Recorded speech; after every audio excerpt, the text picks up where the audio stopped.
أعوذ بالله من الشيطان الرجيم بسم الله الرحمن الرحيم اللهم لا سهلا إلا ما جعلته سهلا وأنت تجعل الحسن إذا شئت سهلا.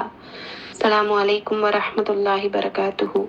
அன்பான சகோதரிகளே, அல்லாஹுடைய மாபெரும் கிருபையால் இந்த புனிதமிக்க ரமலானுடைய மாதத்தை நம்ம எல்லோரும் அடைஞ்சிருக்கோம். அல்ஹம்துலில்லாஹ்.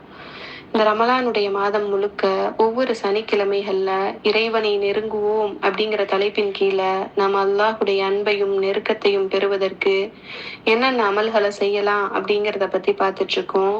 அந்த வரிசையில இன்னைக்கு நாம பார்க்க போற அமல் எதை பத்தி அப்படின்னா, திங்கள், வியாழன் மற்றும் மாதத்துடைய பிறை 13, 14, 15 நோன்புகளை பத்தி தான் பார்க்க போறோம் இன்ஷா அல்லாஹ். அஹ்மத்ல வரக்கூடிய ஒரு நபிமொழி, அபூ ஹுரைரா ரலியல்லாஹு அன்ஹு அவங்க அறிவிக்கிறாங்க, நபி ஸல்லல்லாஹு அலைஹி வஸல்லம் அவர்கள் திங்கள், வியாழன் ஆகிய நாட்கள்ல அதிகமா நோன்பு வைப்பாங்க. அதற்கு காரணம் என்ன அப்படின்னு கேட்கப்பட்ட போது நபி ஸல்லல்லாஹு அலைஹி வஸல்லம் அவங்க சொன்னாங்க, எல்லா திங்கள், வியாழன் அன்றும் செயல்கள் அனைத்தும் அல்லாஹ்விடம் எடுத்து காட்டப்படுகின்றன. அப்போது அனைத்து முஸ்லிம்களுடைய அல்லது மூமின்களுடைய பாவங்களையும் அல்லாஹ் சுப்ஹானஹு வ தஆலா மன்னிக்கிறான். தமக்கிடையே சண்டை போட்டுக் கொண்ட இருவரை தவிர அவர்களுடைய விவகாரத்தை நிறுத்தி வையுங்கள் என்று அல்லாஹ் சொல்றதா நபி ஸல்லல்லாஹு அலைஹி வஸல்லம் அவங்க சொல்றாங்க. அப்போ பாருங்க, நம்முடைய அமல்கள் ஒவ்வொரு நாளும் அல்லாஹ் கிட்ட ஒப்படைக்கப்படுது, வாரந்தோறும் அல்லாஹ் கிட்ட ஒப்படைக்கப்படுது, அதே போல ஆண்டுதோறும் அல்லாஹ் கிட்ட ஒப்படைக்கப்படுது. ஒவ்வொரு நாளும் எப்போ ஒப்படைக்கப்படுது அப்படின்னா, ஃபஜருக்கு பிறகும் அசருக்கு பிறகும். அப்போ ஃபஜருக்கு அப்புறமும் அசருக்கு அப்புறமும் நம்முடைய அமல்கள் அல்லாஹ் கிட்ட ஒப்படைக்கப்படுது. அதனாலதான் இந்த 2 நேரங்கள்ல அதிகமான துஆக்களும் காலை மாலை திக்ர்களும் செய்யுமாறு நபி ஸல்லல்லாஹு அலைஹி வஸல்லம் அவங்க நமக்கு வழிகாட்டி இருக்காங்க.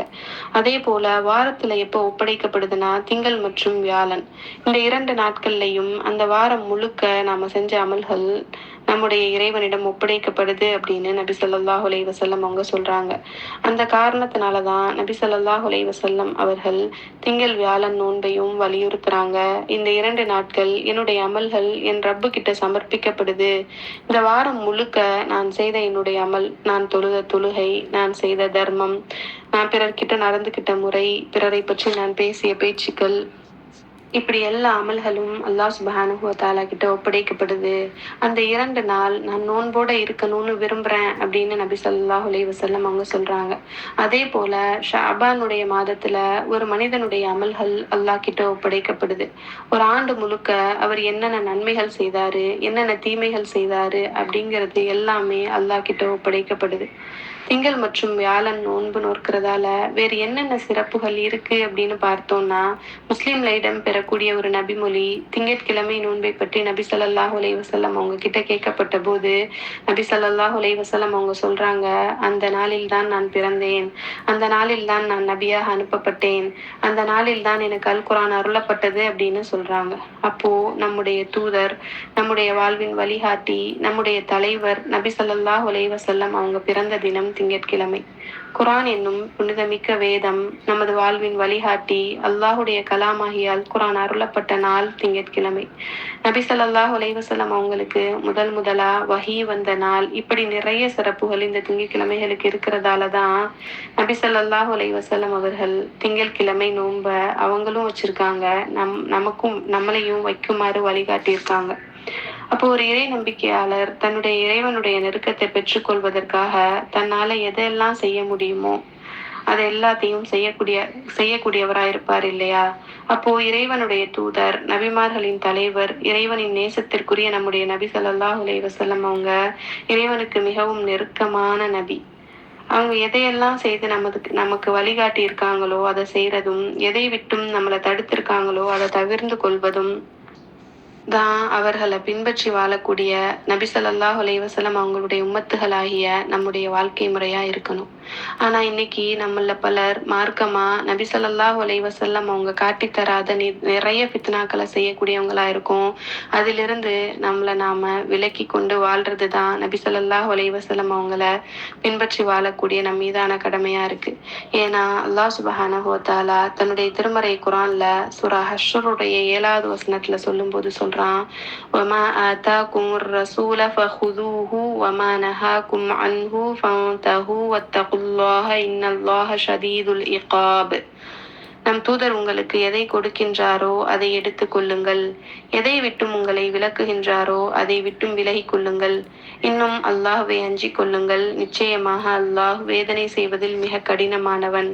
அப்போ நபி ஸல்லல்லாஹு அலைஹி வஸல்லம் அவங்க சொன்னதை செய்யறதுலையும் அவங்க தடுத்த விஷயங்கள்ல இருந்து நம்ம தவிர்ந்து இருக்கிறதும் எவ்வளவு அவசியமானது அப்படின்னு பாருங்க. அடுத்ததா மாதத்துடைய பிறை 13, 14, 15 அதாவது ஐயாமுல் ஃபீதுடைய நோன்பு நோற்பது தொடர்பா உள்ள சிறப்புகளை பத்தி பார்ப்போம். அபூதர் அல் கிஃபாரி ரலியல்லாஹு அன்ஹு அவங்க அறிவிக்கிறாங்க, ஒவ்வொரு மாதமும் வெள்ளை நாட்களில் அதாவது 13, 14, 15 ஆகிய தேதிகள்ல நோன்பு வைக்குமாறு நபி ஸல்லல்லாஹு அலைஹி வஸல்லம் அவங்க எங்களுக்கு உத்தரவிட்டாங்க. மேலும் சொன்னாங்க, அவ்வாறு செய்வது ஓராண்டு முழுவதும் நோன்பு வைப்பதற்கு சமம் அப்படின்னு நபி ஸல்லல்லாஹு அலைஹி வஸல்லம் அவங்க சொன்னதா அபூதர் அல் கிஃபாரி ரலியல்லாஹு அன்ஹு அவங்க அறிவிக்கிறாங்க. இது நசாயி, இப்னு ஹிப்பான்ல பதியப்பட்ட ஒரு நபிமொழி.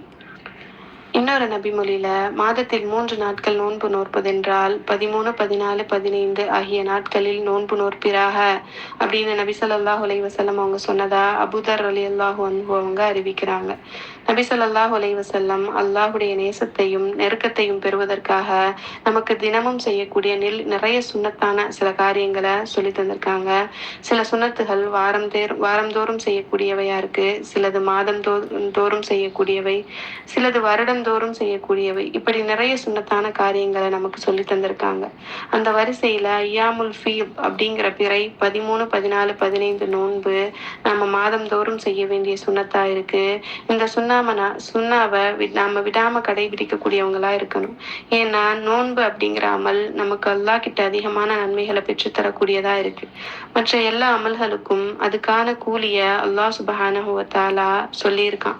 நீங்க இந்த அமலை செஞ்சா அதற்கான கூலி இது, அதை நீங்க பெற்றுக்கொள்வீங்க அப்படின்னு அல்லாஹ் நமக்கு சொல்லி தந்திருக்கான். ஆனா நோன்பிற்கு மட்டும் பிரத்யேகமா அல்லாஹ் அதுக்கு நானே கூலி கொடுப்பேன் அப்படின்னு சொல்லியிருக்கான். என்ன கூலி அப்படிங்கிறத சொல்லல. அப்போ நோன்பிற்குரிய கூலியா அல்லாஹ் சுப்ஹானஹு வ தஆலா தன்கிட்ட வச்சிருக்கான். நோன்பாளியா இருக்கக்கூடிய அவனுடைய அடியாருக்கு சிறப்பான வெகுமதியை நம்முடைய இறைவன் மறுமையில நமக்கு தருவான். அபூ ஹுரைரா ரலியல்லாஹு அன்ஹு அவங்க அறிவிக்கிறாங்க, நபி ஸல்லல்லாஹு அலைஹி வஸல்லம் அவங்க சொன்னதா அல்லாஹு தஆலா சொல்றான், ஆதமுடைய மகனின் நற்செயல்கள் அனைத்தும் அவனுக்குரியன, நோன்பை தவிர. நிச்சயமாக நோன்பு எனக்குரியதாகும், நானே அதற்கு கூலி கொடுக்கிறேன். நோன்பு பாவங்களை தடுக்கும் கேடயமாகும். உங்களில் ஒருவர் நோன்பு வைத்தால் அந்நாளில் அவர் தீய வார்த்தைகளை பேச வேண்டாம், கூச்சல் போட வேண்டாம். யாராவது அவரை திட்டினால் அல்லது அவரிடம் சண்டைக்கு வந்தால் நான் நோன்பாளி என்று அவர் 2 தடவை கூறட்டும். முஹம்மதின் உயிர் எவன் கைவசம் உள்ளதோ அந்த இறைவன் மீது சத்தியமாக, நோன்பாளியின் வாய் நாற்றம் கஸ்தூரியின் நறுமணத்தை விட மறுமை நாளில் அல்லாஹ்விடம் அதிக நறுமணம் உடையதாகும். நோன்பாளிக்கு 2 மகிழ்ச்சிகள் உள்ளன.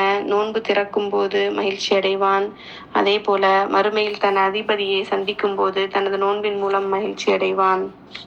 அப்போ நபி ஸல்லல்லாஹு அலைஹி வஸல்லம் அவங்க நமக்கு காட்டி தந்த இந்த சுன்னத்தான நோன்புகளை நோக்கிறதன் மூலமா நம்முடைய இறைவனின் நேசத்தை பெற்று அவனை நெருங்கக்கூடிய அடியாரா நாம மாறுவோம். அதற்காக மிகச்சிறந்த கூலிய நாளை மறுமையில நம்முடைய ரப்பு கிட்ட பெற்றுக்கொள்ளக்கூடிய மக்களா நாம இருப்போம் இன்ஷா அல்லாஹ்.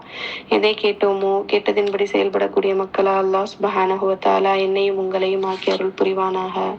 அஸ்ஸலாமு அலைக்கும் வரஹ்மத்துல்லாஹி பரகாத்துஹு.